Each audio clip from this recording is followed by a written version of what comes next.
ఆరుగాలం కష్టపడుతూ వ్యవసాయం చేస్తున్నటువంటి చిన్న సన్నకారు రైతుల అభివృద్ధి లక్ష్యంగా తమ ప్రభుత్వం పనిచేస్తుందని, క్షేత్రస్థాయిలో రైతుల యొక్క సమస్యలను తెలుసుకుని ప్రభుత్వానికి చేరవేసే గురుతర బాధ్యత తమ వ్యవసాయ కమిషన్ పై ఉందని వ్యవసాయ కమిషన్ సభ్యుడు రాములు నాయక్ పేర్కొన్నారు.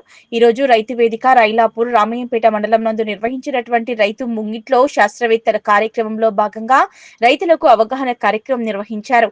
ఈ కార్యక్రమంలో ముఖ్య అతిథిగా వ్యవసాయ కమిషన్ సభ్యుడు రాములు నాయక్ పాల్గొన్నారు.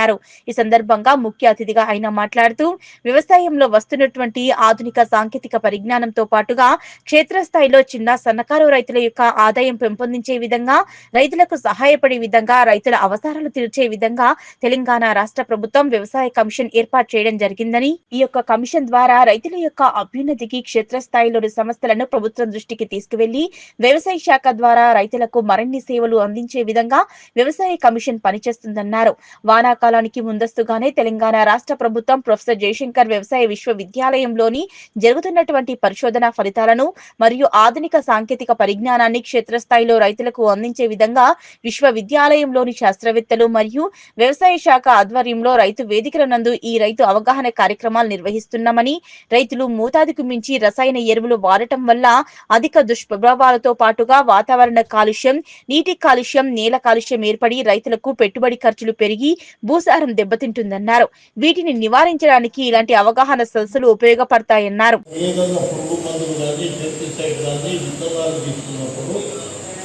రసీదులు తీసుకోండి, రసీదులను భద్రపరచండి.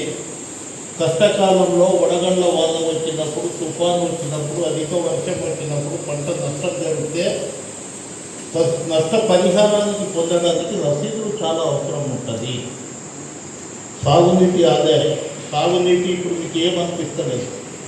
రాను రాను భూగర్భ జలాలలో మన బోరు 4000 ఫీట్లకు పోయినా వచ్చే పరిస్థితి లేదు. మనం అత్యధికంగా వర్షం ఇది చేస్తున్నాము. దాన్ని ఒక అవగాహన తీసుకోవాలి. పంట మార్పిడి పాటించండి.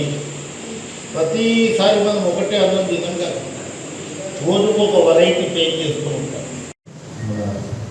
అగ్రికల్చర్ కమిషన్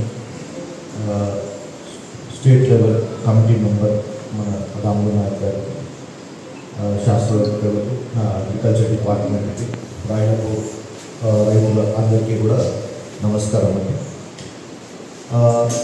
రాయలపూర్కు ఇప్పుడు చాలా కొంతమంది వచ్చారు. నేను ఏంటంటే రాత్రి వాన పడ్డందుకు చాలామంది రాలేకపోయారు. కానీ మన దగ్గరికి వచ్చిన శాస్త్రవేత్తలకు మీరు ఈ సమయము మీరు కేటాయించి మీరు వచ్చినందుకు ధన్యవాదాలు అండి. ఎందుకంటే శాస్త్రవేత్తలకు ఎక్కడో ఉంటారు, వాళ్ళు చేసే అనుభవాలు అన్నిటి కూడా ద్వారా గవర్నమెంట్ దృష్టికి తీసుకెళ్తే మా రైతు సోదరులందరూ కూడా కొద్దిగా ఉండే అవకాశాలు ఉన్నాయి సార్.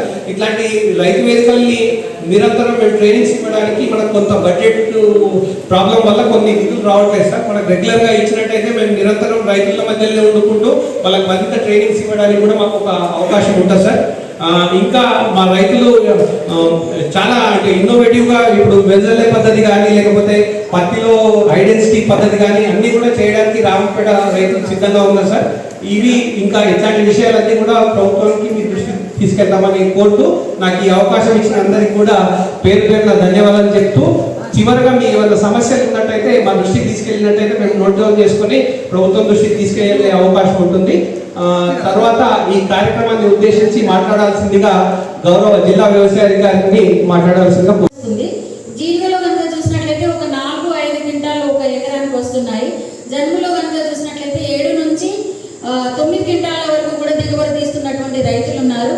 అంతేకాదు ఇక్కడ ఉన్నటువంటి రైతులు మీరెవరైనా సీడ్ ప్రొడక్షన్కి ముందుకు వచ్చినట్లయితే మేము అగ్రికల్చర్ యూనివర్సిటీ తరఫున, TSSDC తరఫున మేము కొనడానికి సిద్ధంగా ఉన్నాము. కాకపోతే ఏంటంటే మాకు ముందుకు వచ్చేటటువంటి రైతులు కావాలి. ఇక సరైనటువంటి క్వింటాల ధర చూసినట్లయితే ప్రస్తుతానికి జీవిగకి 6,000 ఉంది, జనుముకి 7,000, కానీ మేము 10,000 వరకు కూడా పెంచాలి అని చెప్పేసి మేము ప్రతిపాదనలు పెట్టడం జరిగింది. పెరుగుతుంది. మీరు ఎంతమంది రైతులు ముందుకు వచ్చినా కానీ జీలిగా జనుము విత్తనోత్పత్తి చేసే రైతుల నుండి మేము విత్తనం తీసుకోవడం జరుగుతుంది. అయితే మనం ఇంకా ఇప్పుడు అంశానికి కనుక వచ్చినట్లయితే ఈ పచ్చిరొట్ట